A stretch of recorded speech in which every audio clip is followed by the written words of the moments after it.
Hello, my name is Dana Dennis. My pronouns are she, her. I am a community organizer with the Riders Alliance. We're a grassroots group made up of subway and bus riders, just like yourself, from all across New York City, right? So we have volunteers, members, staff members, and even board members from all 5 boroughs. And really, what we do is we fight to make transit better, right? And by better, we mean we want to make sure that public transit is more reliable, right? Are you getting to work, school, doctor's appointments, various places on time? Is it accessible? So can you afford it, first of all, when it comes to access?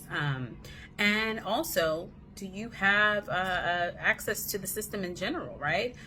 At this point, only 25% of our subways are fully ADA compliant. So we have a lot of riders that are only able to take the bus, or even for that matter, no transit at all, just because of accessibility. So we certainly need more elevators, and we need more compliance around folks with mobility concerns, whether it is a parent trying to get a stroller up and down the steps, a senior with a walker, someone who recently had an injury. Elevators are for everyone, and we need more of them.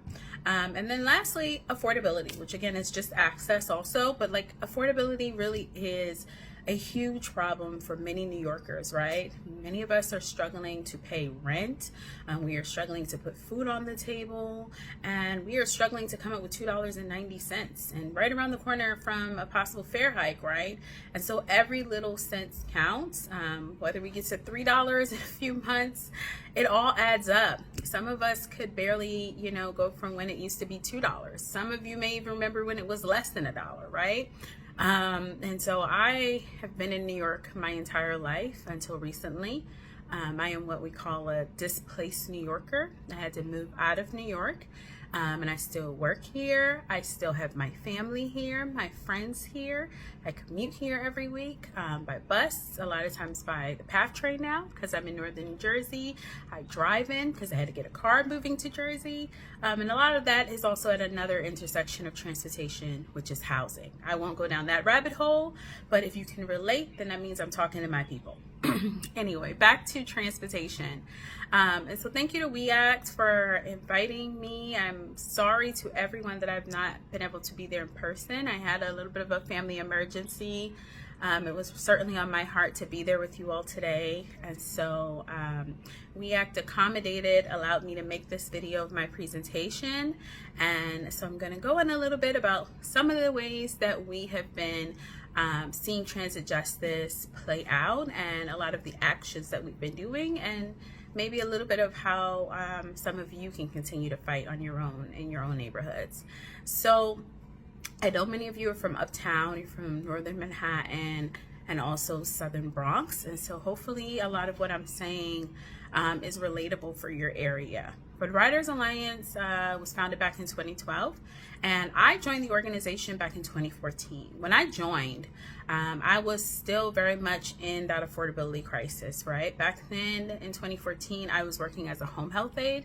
I was making $10 an hour. I had to be to work at 8 a.m., 5, sometimes 6 days a week for my clients, many of whom had dementia, who were taking some very serious medication, and there was no such thing as being late. A lot of times another aide was already there with my client, and they were waiting for me to relieve them.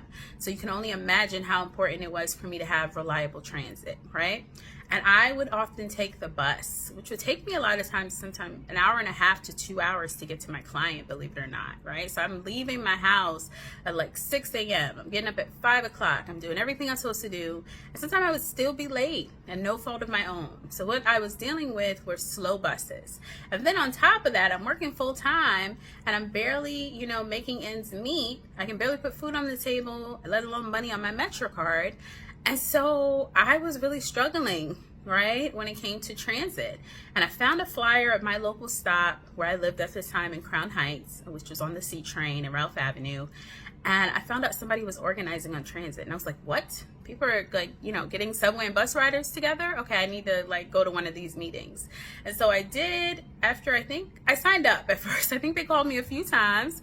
And again, because I was working 6 days a week, and you all can probably relate to this, you get busy. You want to get activated, but a lot of times folks who have low incomes or folks who are struggling, we don't have a lot of time, right, to always give to a cause, even if it's something that we believe in. And so I did go to a meeting after a while, and I thought, I really want to keep doing this. And so I volunteered for about 3 years before I started working on staff full time. So hopefully that gives you a little bit of background on me. At that time, I was single. I didn't have any children. And years later, I got married. I now have 2 kids. And when I met my partner, he was pretty adamant that we could not stay in New York anymore. We were having our first child, and he was like, we can't afford to stay here. The rent is too high. Neither of us make enough to even get a 2-bedroom apartment. And I searched everywhere. I moved to Jersey 3 days before I had my first son. That's how much I did not want to move. And I made him bring me back to Brooklyn so I could give birth there, because I was like, my children must be born in New York. So I say that to say, you know, all these different levels of social justice is relatable, right? And it's really a crisis. And we're in a moment where we need urgent vision, like urgent and new ideas around how we're going to tackle transportation as a crisis, housing, immigration, education, all of the things, right? Because it's playing out in our life every day. And so I'll tell you a little bit about how we do it and something huge that we've been working on. First of all, around 2015, we started getting involved in the transit affordability crisis, and we started a campaign called Fair Fares. How many of you have heard of Fair Fares by show of hand? Discounted Metro cards for low-income riders. Okay, great. So I'm going to just assume that someone raised their hand, because at this point it's being advertised in a few places. Back in the day, not so much. It's getting better. So Fair Fares is actually our answer, along with another organization called Community Service Society, and most recently our partners PCAC have been fighting on this as well. But back in 2015, we started to recognize that 1 in 4 riders could not afford, 1 in 4 low-income riders could not afford their Metro card, right? So they were like me. I told you guys that I really had to take the bus a lot, took the subway as well. And a lot of times I would get on the bus and ask the bus driver, like, can I get on, right? And it wasn't, again, because I wasn't working. It was because I really couldn't afford to put more than $20 on at a time. And so we found that a lot of folks were hopping the turnstile, risking a $100 fine, you know, asking the bus driver, could they get on, asking someone else to swipe them in. Maybe you've had to ask someone to swipe you. Maybe you've been a person who has swiped someone in. I've been both, right? I have certainly swiped people in, and I have asked people to swipe me in. I'm a big girl, so I cannot hop over the turnstile, and I do not have $100 for a fine, and I do not want to get arrested, nor do I think someone should get arrested for that. A ticket, maybe, but the tickets are high, right? If I don't have $2.90, I can't afford $100. And so what we did at Riders Alliance and CSS and many other advocacy groups that stood with us is we started to call on the New York City mayor at the time, Mayor Bill de Blasio, to look at this crisis and do something about it. And I'll tell you something about transit, right? So when you are looking for more reliability, when you're looking for more infrastructure, elevators, when you're looking to not have a fare increase, all of that is going towards the governor. You want to target the state, and that's because the MTA is a state-ran agency. The governor is the most powerful person in the state when it comes to transportation, right? She is able to decide the MTA's budget. She's going to decide the pension of the MTA workers. She's going to decide if we get shiny new buses. She decides all of that, right? She appoints the most people on the MTA board. So the mayor does have a few spots, but the governor has the majority. So the governor is the person. However, in this case, we didn't look to the governor, which was former Governor Andrew Cuomo at the time. We looked towards Mayor de Blasio because he was running for re-election on the tail of 2 cities. And he had ran his original election in 2014 saying he was going to bridge the gap between the rich and the poor. We were like, okay, that's our guy, right? Like, this guy cares about affordability. We need to bring this to his attention, and all will be solved. But it was not solved. So the city council overwhelmingly loved the idea of Fair Fares, right? They wanted to give this discount. And I know you're going to hear a little bit more in a second from someone who's going to tell you where that eligibility is. But at that time, we were calling for any New York City resident between the ages of 18 and 64. Why? Because students under the age of 18 all get a student Metro card. Seniors, right, who are 65 and above, or folks with qualifying disabilities also get a discounted Metro card. So we were trying to capture everyone in between. And so we really made the case for why, again, New Yorkers were struggling, why they needed this discount. It took us 2 years. So we did a lot of research in 2014. We launched the campaign a lot of research in 2015. We launched the campaign in 2016. And after 2 years in 2018, we actually won. We won $106 million, which would help 400,000 New Yorkers to get discounted Metro cards. And the unfortunate part, which is a really great win, but unfortunately the eligibility for the program has been unanimously low, for such a long time. At that time, I think you had to be making less than $13,500 as a single individual, which we all know is very low, right? I'm sure anyone in this meeting knows at least one person who's making 40, 50,000 and they're still struggling, right? Is that you? Does anyone here have a roommate or two? That was certainly me, right? I had roommates. I had 2 jobs most of the time. Anyone here living with family, right? Or friends, or multi-generational houses, right? Where we're seeing grandparents, children, and, grandchildren all living together because we can't afford anything else. So that really is the story of a lot of folks that qualify for this discount. And so we have been calling on the city, where we're close to 400,000 riders actually currently being enrolled in the program. So we've kind of maxed out what we've always thought it would reach, the full potential of the program. And certainly since 2018, we've had an increase to the eligibility going from 100% of the federal poverty line to 145%. But our current call for the city and for New York City Mayor Adams, Eric Adams, is that he would raise the eligibility to 200%. So that's fair. That's something that we've been working on and advocating for. And if you're interested, you all can follow up later with the WEAC staff and figure out how to continue to advocate for that campaign.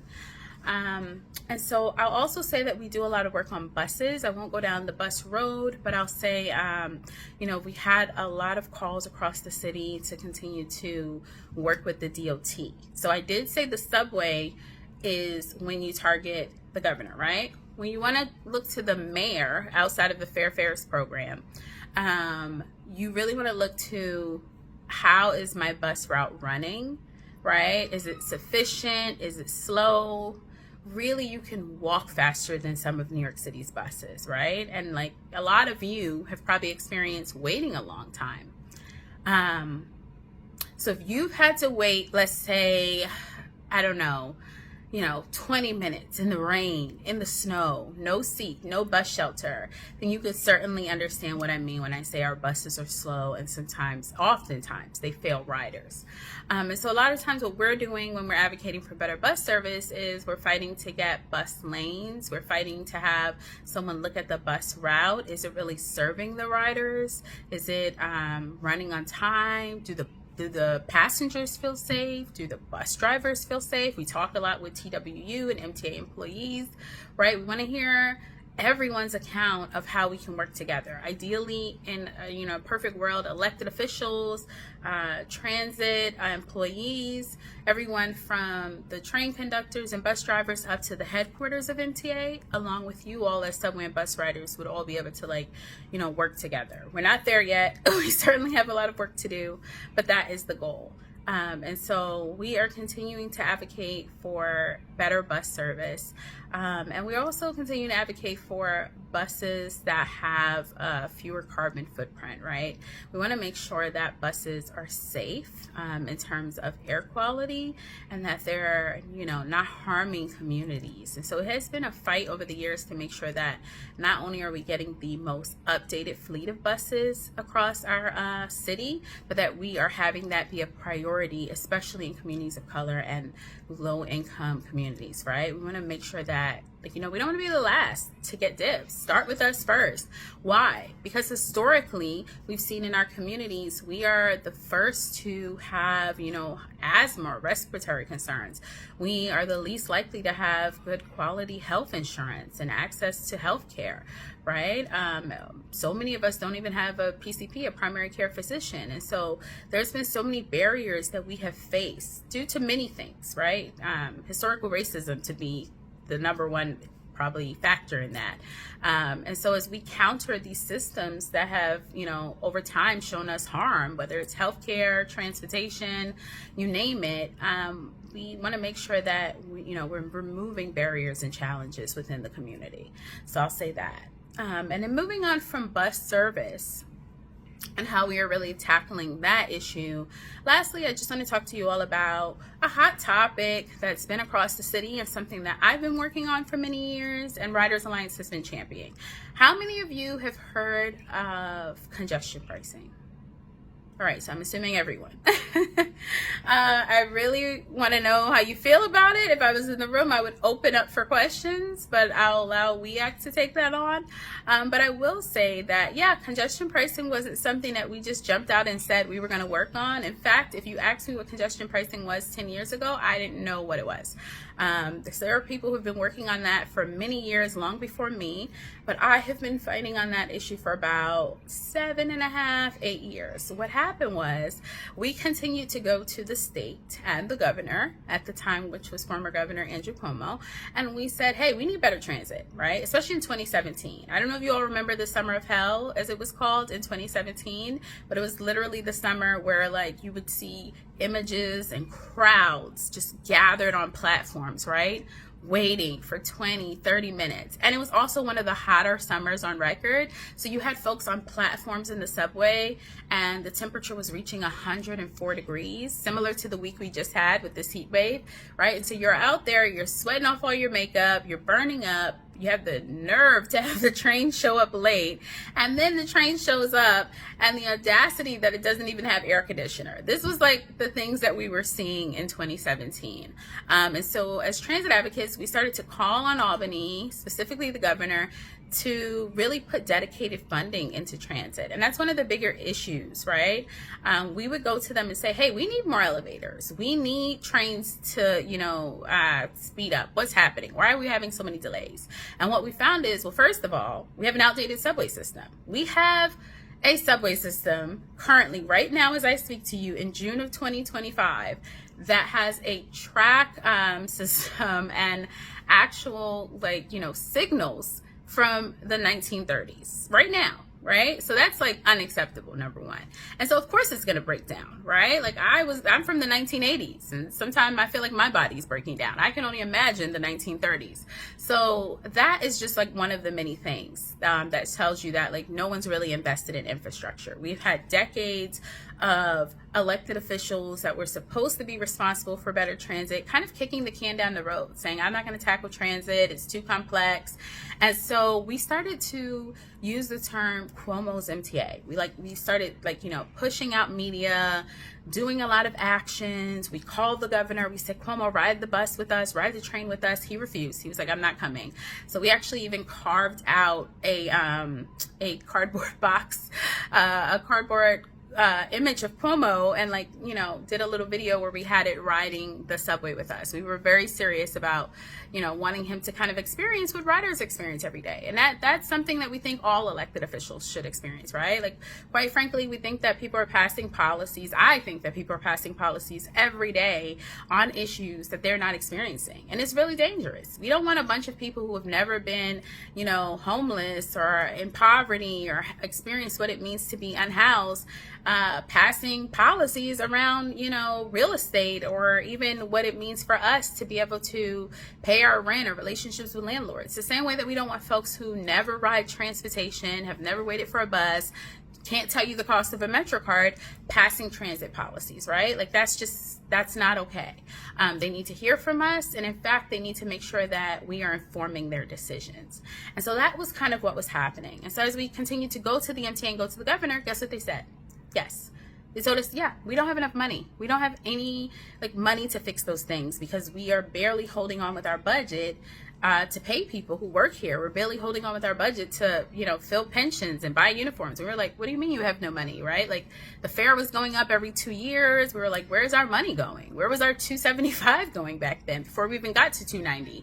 And so what we found was they actually didn't have any money, right? And that's a whole nother story. Some folks say, hey, somebody needs to look at the MTA books. I am not going to argue that no one needs to do that. Maybe they do. But I will tell you that we started in our fight for congestion pricing to get dedicated revenue, right? So the governor actually proposed congestion pricing at the time. And I was like, I'm not for it. I'm not against it. Let's see where it goes. But actually, it passed in 2019. So the legislators in Albany passed the bill for congestion pricing. And along with that, when we were going to them, they said, you know what? We are not going to, we're not going to actually pass this bill unless we make sure that the governor cannot touch this money, right? Because at the time, former Governor Cuomo had already pulled some other money from the MTA. It was kind of sketchy. It was like, what is he doing with this money? Where did it go? That was supposed to be dedicated revenue, and we never saw it. And so what we did was we fought for something called the lockbox bill. So the lockbox bill means that the money from congestion pricing cannot be rated. Not a dime, not a penny. It can't go to anyone's overtime, uniform, pension, anything that you can think of. It has to be for infrastructure, right? So that was really important, and that's something I want you all to know. Because a lot of times when I talk about congestion pricing, everybody goes, oh, it's a money grab. Oh, the MTA is gonna, take the money, right? And like, what is congestion pricing? Let's get into like, what is it really? It is a toll that is charged on any vehicle that is entering 60th Street or below. Right? So not all of Manhattan, not Brooklyn, not Queens, 60th Street or below, so Midtown or below. If you actually come across a bridge and you go into the FDR or the West Side Highway, you do not pay that toll. But if you get off of the highway or get off of the bridge or tunnel and you enter into the main streets, you will be charged a fee. What happens with that money? Well, 80% of that money goes towards subways and buses and infrastructure fixes on those systems. 10% goes to the Metro North, 10% goes towards Long Island Railroad. And so that is really what that money is for. And what it is this dedicated revenue that will go towards creating, hopefully, a full, robust system. It will be that we don't have to go back and forth begging, asking for them to look at all of these things. It's going to take time. But right now we're on track to raise $15 billion over a 10-year span. So it's estimated that it would raise $1.5 billion a year. And I know that's a lot of money, but again, that's a lot of money that has to be dedicated by law to fixing transit. So I'm sure you guys have a lot of questions. I know, again, a lot of folks are not in love with the program, but what is happening, if you want more information, is you can go to congestionpricingnow.org and see where those fixes are going to be. We are already on track to get another 20 elevators, right, over the next 12 months at various stations in all 5 boroughs. So you want to go check out congestionpricingnow.org. It'll tell you borough by borough exactly where you can expect to see some of these improvements, and you can see some of the other groups besides Riders Alliance has been championing this, and you can find out a little bit more about how we're continuing to hold the MTA accountable, right? We're meeting with them, we're chatting with them, we're still holding rallies outside their office, we're still going to board meetings because we want to make sure that we're getting these projects and that they're staying on track. And so I know that's a lot of information, but I'm thankful for everyone, and I'm going to hand it back over to your in-person facilitators, and thanks for hearing from me.